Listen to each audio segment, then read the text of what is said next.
प्यारे बच्चों को प्यार भरा नमस्कार। आपका कार्यपत्रक नंबर 43, तिथि है 12 अक्टूबर सन 2020। आपका यह कार्यपत्रक हिंदी विषय से संबंधित है। कक्षा 9 के लिए है ये कार्यपत्रक, और ये कार्यपत्रक आधारित है प्रेमचंद के फटे जूते पाठ से गद्यांश लिया हुआ है और इसी पर आधारित प्रश्नोत्तर पूछे गए हैं। तो इस गद्यांश पर आधारित प्रश्नोत्तरों को हल करने से पहले हम इस गद्यांश को बहुत अच्छी तरह से पढ़ लेते हैं और समझ लेते हैं। तो चलो शुरू करते हैं बच्चों। चक्कर लगाने से जूता फटता नहीं, घिस जाता है। कुंभनदास का जूता भी फतेहपुर सीकरी आने जाने में घिस गया था। उसे बड़ा पछतावा हुआ। उसने कहा, आवत जात पन्हैया घिस गई, बिसर गयो हरिनाम।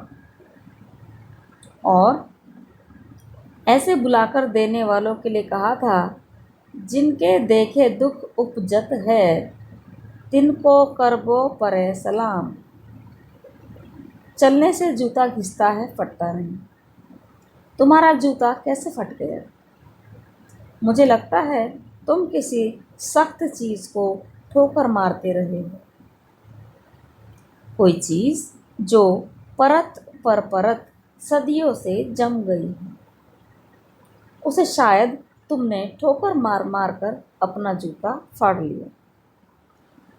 कोई टीला जो रास्ते पर खड़ा हो गया था, उस पर तुमने अपना जूता आजमाया। तुम समझौता नहीं कर सके।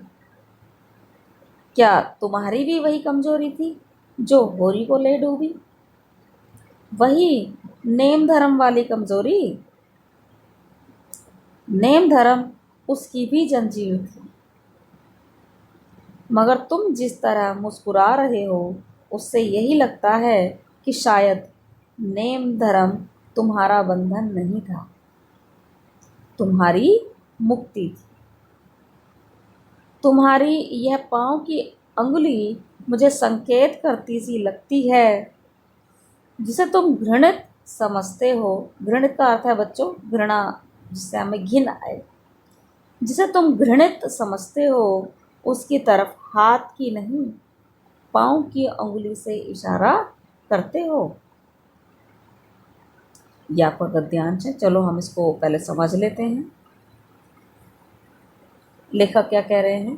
चक्कर लगाने से जूता घिसता है, जूता फटता नहीं, घिस जाता है। चक्कर लगाने से जूता फटता नहीं, घिस जाता है। बच्चों, आप लोग भी आते जाते हैं स्कूल, आते जाते रहे हैं कोविड से पहले। तो आने जाने में क्या होता है बच्चों? नीचे तला घिस जाता है जूते का, ऊपर से नहीं फटता ना। ऊपर से कब फटता है? जब उस पर सर्दी, धूप, बारिश, मौसम की मार हो।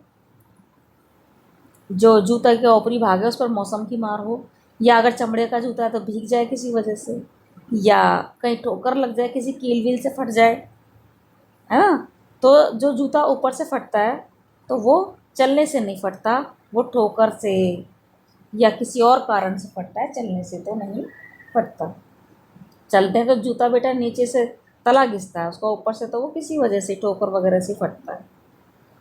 अब इन्होंने एक इतिहास परक बात कही है, कुंभनदास का जूता भी फतेहपुर सीकरी आने जाने में घिस गया था। बेटे, एक हमारे भक्ति काल में एक आचार्य थे जो बहुत अच्छे भक्ति रस से भरे हुए बहुत अच्छे गीत गाते थे, पद गाते थे।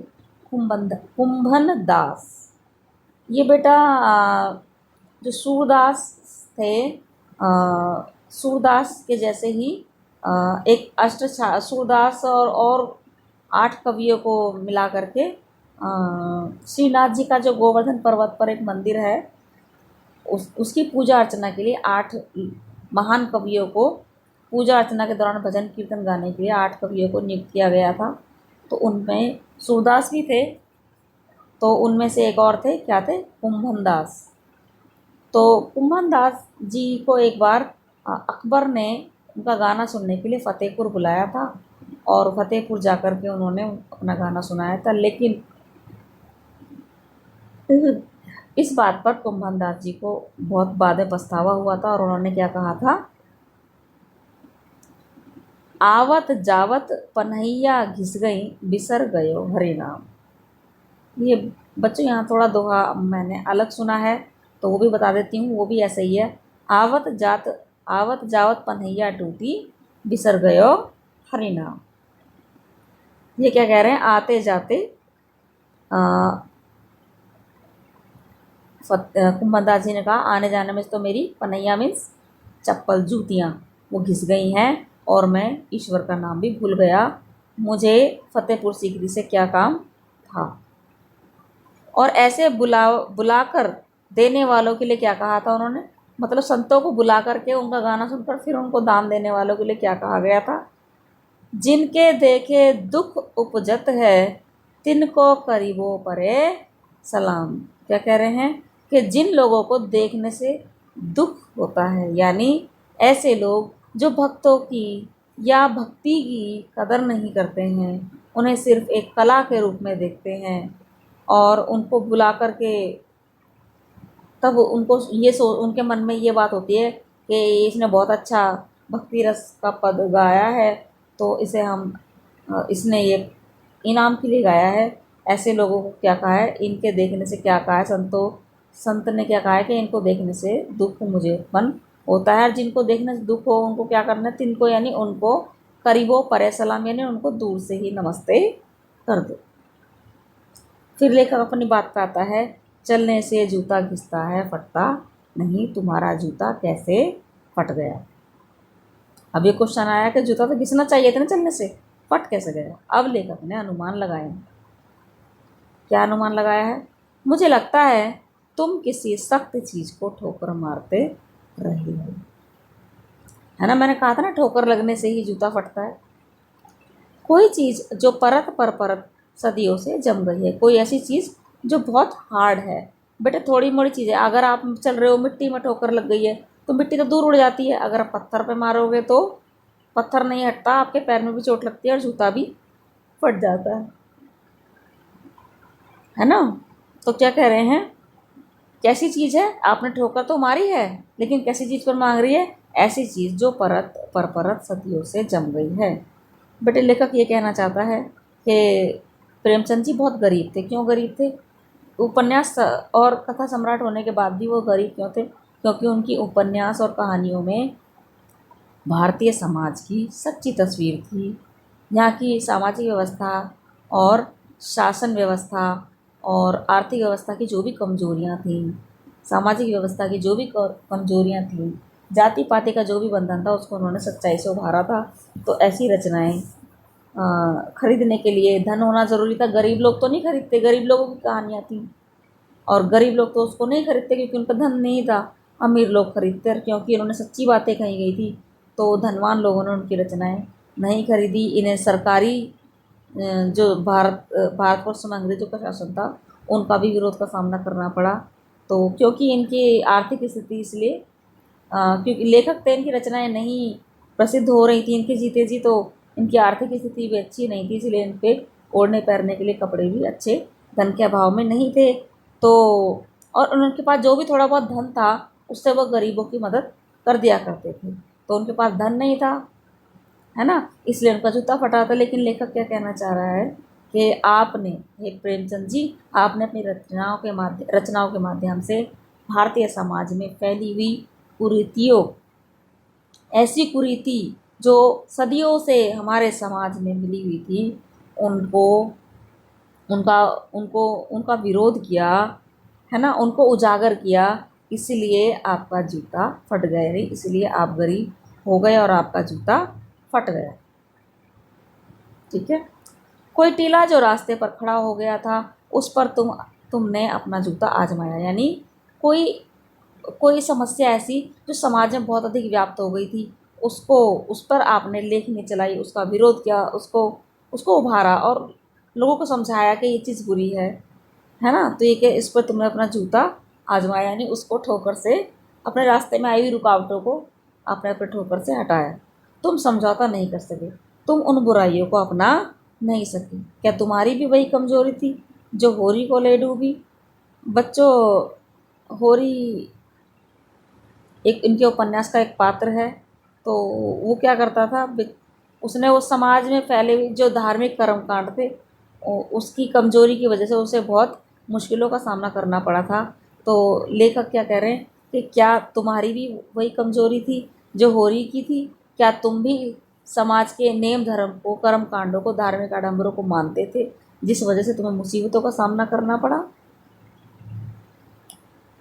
नेम धर्म की उसकी भी जंजीर थी, तो उस वो भी बेचारा नेम धर्म की वजह से रीति रिवाजों में जकड़ा हुआ था। मगर तुम जिस तरह मुस्कुरा रहे हो, उससे यही लगता है कि शायद नेम धर्म तुम्हारा बंधन नहीं था, तुम्हारी मुक्ति थी। लेकिन जिस तरह तुम फोटो में मुस्कुरा रहे हो, उससे तो मुझे ये लगता है कि तुम उस समय समाज में प्रचलित बुराइयों को मानते नहीं थे, उनसे बंधे हुए नहीं थे, बल्कि उनसे मुक्त थे, उनसे आज़ाद थे, उनका विरोध खुलकर कर रहे थे। तुम्हारी यह पाँव की अंगुली मुझे संकेत सी करती करती सी लगती है, जिसे तुम घृणित समझते हो, उसकी तरफ हाथ की नहीं, पाँव की उंगली से इशारा करते हो। तो लेखक क्या कह रहा है कि जो तुम्हारी पैर की उंगली है, मुझे ऐसा लगता है कि वो इशारा कर रही है, वो ये बता रही है कि जो प्रेमचंद को जो समाज में फैली बुराइयां थीं, जिससे भारतीय समाज बंधा हुआ था, जिनके वजह से समाज घृणित था, ऐसी बहुत सारी चीज़ें थीं जो कुरीति थी, उनकी तरफ तुमने क्या किया है, उनका विरोध किया है, जिसके कारण तुम्हारा जूता फट गया। यानी तुम्हारी पैर की उंगली यही इशारा कर रही है कि तुमने उस समय समाज में फैली बुराइयों का डटकर विरोध किया था। आओ बच्चों, हम इसके प्रश्नोत्तर देख लेते हैं। पहला प्रश्न है, फतेहपुर सीकरी आने जाने में किसका जूता घिस गया था? मैंने व्याख्या में समझाया आपको, तो प्रश्न का निशान मैंने देखो यहाँ पे लगा दिया, नंबर 1 लिख दिया। कुंभन दास का जूता भी फतेहपुर सीकरी आने जाने में घिस गया था, तो आप लिख सकते हो, फतेहपुर सीकरी आने जाने में कुंभन दास का जूता घिस गया था। अगला प्रश्न, किस चीज़ पर जूते से ठोकर मारने के कारण प्रेमचंद का जूता फट गया था? तो दूसरा प्रश्न मैंने यहाँ से निशान लगाया है, किसी सख्त चीज़ को ठोकर मारते रहे हो। ठीक है, तो आप इसमें लिख सकते हो, किसी सख्त चीज़ पर जूते से ठोकर मारने के कारण प्रेमचंद का जूता फट गया था। तीसरा प्रश्न, वो कौन सी चीज़ें थीं जो सदियों से परत दर परत जमकर समाज में टीले के रूप में निर्मित हो गई? तो बच्चों, इसका उत्तर हमें इसमें से ही लेना पड़ेगा। कोई चीज़ जो परत पर परत सदियों से जम गई है, उसे शायद तुमने ठोकर मार मार कर अपना जूता फाड़ लिया। कोई टीला जो रास्ते पर खड़ा हो गया था, उस पर तुमने अपना जूता आजमाया। तो यहाँ से हमने अर्थ लेना है इसका, वो कौन सी चीज़ें थी जो सदियों से परत दर परत जमकर समाज में टीले के रूप में निर्मित हो गई थी? तो आप लिख सकते हो, समाज में फैली ऐसी रीतियाँ जो समाज में कुछ लोगों पर अत्याचार करती थी, जो रीतियाँ ना होकर के कुरीतियाँ थी, और कई कई सदियों से हमारे समाज में व्याप्त थी, जैसे कि छुआछूत, जातिवाद, है ना, जमींदारी प्रथा और धार्मिक आडंबर। ऐसी जो कुरीतियाँ थी जो सदियों से लोगों को परेशान कर रही थी, भारतीय समाज को बुरा बना रही थी। ऐसी ऐसी चीज़ों पर ऐसी चीज़ें ही भारतीय समाज में टीले के रूप में निर्मित हो गई थी। टीला बनना मतलब, बेटे टीला मतलब होता है रास्ते की रुकावट, यानी समाज को आगे बढ़ने में जो रुकावट पैदा करे, वो क्या चीज़ थी? भारतीय समाज में फैली हुई बुराइयां ही थी। जो जैसे कौन सी बुराइयां थी, वो मैं एक बार फिर से समझा देती हूँ। भारतीय समाज में फैली हुई छुआछूत, जाति प्रथा, ठीक है, जमींदारी प्रथा और धार्मिक आडंबर में भी कुछ कुरीतियाँ थी, जो जैसे स्त्रियों के लिए कुछ रूल बनाए थे कि स्त्रियाँ पढ़ेंगी नहीं, ठीक है, उनका बचपन में विवाह हो जाएगा, यदि विधवा होगी तो दोबारा शादी नहीं कर सकती हैं। तो बहुत सारी ऐसी परंपराएं थीं जो समाज को आगे बढ़ने से रोक रही थी, उसके रास्ते में, समाज की उन्नति के रास्ते में रुकावट, टीले के रूप में रुकावट बन गई। ठीक है, आप लिखोगे भारतीय समाज में फैली हुई बुरी रीतियाँ, जैसे कि जातिवाद, छुआछूत, स्त्री शिक्षा का विरोध, ठीक है, धार्मिक आडंबर, जो भारतीय समाज को आगे बढ़ने से रोक रही थी और समाज की उन्नति के रास्ते में टीले के रूप में रुकावट बन गई थी। अगला प्रश्न है, क्या आपको आज भी समाज में कुछ बुराइयां दिखाई देती हैं? कुछ बुराइयों के बारे में बताइए। बेटे, आज भी बहुत सारी बुराइयां हैं समाज के बारे में। तो हालांकि ये आपके लिए क्वेश्चन है, फिर भी मैं आप बता थोड़ा सा आपको आइडिया दे देती हूँ। आप अपने घर में अपने बड़ों से भी बात कर सकते हैं, ठीक है। तो मुझे आपको यानी मुझे मुझे आज भी समाज में बहुत सारी बुराइयां दिखाई देती हैं।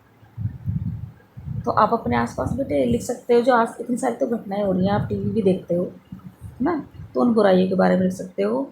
तो मुझे आज भी हमारे समाज में बहुत सारी बुराइयां दिखाई देती हैं। सबसे पहले तो किसी भी क्षेत्र में, समाज के किसी भी क्षेत्र में स्त्रियों को आज भी बराबर हक देने की बात तो की जा रही है, और बराबरी का हक नहीं मिला है। हमारा समाज आज भी पुरुष प्रधान है। जो लड़की आगे बढ़ने की कोशिश करती है, उसके साथ बहुत बुरे बर्ताव, कई बार दुर्घटनाएं हो जाती हैं। नंबर 2, जातिवाद आज भी हमारे समाज में फैला हुआ है। हाथरस केस आप टीवी में देख ही रहे हो, है ना। और भी बहुत सारी बुराइयां हाँ हैं कि हाँ, कुछ लोग ऐसे हैं जो बहुत अमीर होते जा रहे हैं, कुछ लोग ऐसे हैं जो बहुत गरीब होते जा रहे हैं बेचारे। तो अमीरी गरीबी बहुत बड़ी बुराई है समाज में। तीसरी, और उससे भी एक और आगे की बात है बच्चों, कि धार्मिक कर्मकांड, व्रत, उपवास, यज्ञ, पूजा, जो भी हैं ये भी बहुत फैले हुए समाज में। अंधविश्वास बहुत फैले हुए हैं, बहुत सारी बुराइयां फैली हुई हैं। तो आप अपनी मर्जी से कुछ बुराइयां चुन करके पॉइंट टू पॉइंट लिख सकते हैं। पांचवा प्रश्न, लेखक के अनुसार प्रेमचंद किसकी तरफ पैर की उंगली से इशारा करते थे? बच्चों, पांचवा प्रश्न मैंने यहाँ से टिक लगा दिया है। जिसे तुम घृणित समझते हो उसकी तरफ हाथ की नहीं पांव की उंगली से इशारा करते हो। तो आप इसमें लिख सकते हो, लेखक के अनुसार प्रेमचंद जिस चीज़ को घृणित समझते हैं उसकी तरफ पैर की उंगली से इशारा करते। उम्मीद करती हूँ आपको अपना ये कार्यपत्र समझ में आ गया होगा। धन्यवाद आपका।